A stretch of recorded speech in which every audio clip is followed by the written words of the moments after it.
നിങ്ങളൊക്കെ സ്ഥിരമായിട്ട് ട്രെയിനിൽ യാത്ര ചെയ്യുന്നവരായിരിക്കും. എന്നാൽ സ്ഥിരമായിട്ട് ട്രെയിനിൽ യാത്ര ചെയ്യുന്ന പലർക്കും അറിയാത്ത, എന്നാൽ അറിഞ്ഞിരിക്കേണ്ട ചെറിയൊരു കാര്യം, എന്നാൽ അതൊരു വലിയൊരു കാര്യം തന്നെയാണ്.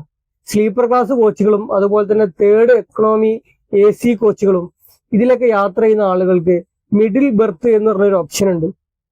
അതായത് താഴെ ഒരു ബെർത്തും ടോപ്പിലൊരു ബെർത്തും അതിന്റെ നടുക്കൊരു ബെർത്തും, ആ ബെർത്തിൽ കിടക്കാൻ മാത്രമേ പറ്റുള്ളൂ.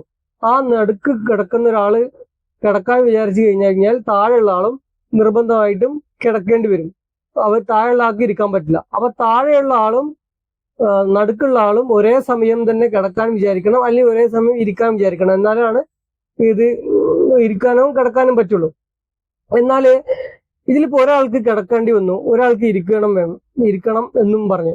അങ്ങനെ ആകുമ്പോ എന്ത് ചെയ്യും? അങ്ങനെ ആകുമ്പോൾ വേണമെങ്കിൽ നിങ്ങൾക്ക് മറ്റു ബുദ്ധിമുട്ടുകളില്ലെങ്കിൽ നിങ്ങൾക്ക് മറ്റുള്ളവർക്ക് വേണ്ടി അഡ്ജസ്റ്റ് ചെയ്യാം. അല്ലെങ്കിൽ ഇവിടെ ഉള്ള ഓപ്ഷൻ, റെയിൽവേന്റെ ഒരു നിയമം, റെയിൽവേയിൽ രാത്രി ലൈറ്റ് ഓഫ് ചെയ്യാൻ സമയവും രാവിലെ ലൈറ്റ് ഓൺ ചെയ്യാനൊരു സമയമുണ്ട്. അതുപോലെ തന്നെ സ്ലീപ്പർ ബെർത്ത് എപ്പോഴാണ്, സ്ലീപ്പർ കോച്ച് ആണെങ്കിലും AC എക്കണോമി ആണെങ്കിൽ പോലും എപ്പോഴാണ് ഉറങ്ങേണ്ടത്, എപ്പോഴാണ് എഴുന്നേൽക്കേണ്ടത് എന്നുള്ള ഒരു റെയിൽവേ റൂളുണ്ട്.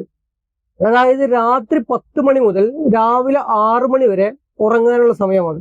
ആ സമയത്താണ് മിഡിൽ ബെർത്ത് എന്ത് ചെയ്യാൻ പറ്റുള്ളൂ, കിടക്കുന്ന രീതിയിലേക്ക് മടക്കാൻ പറ്റുള്ളൂ.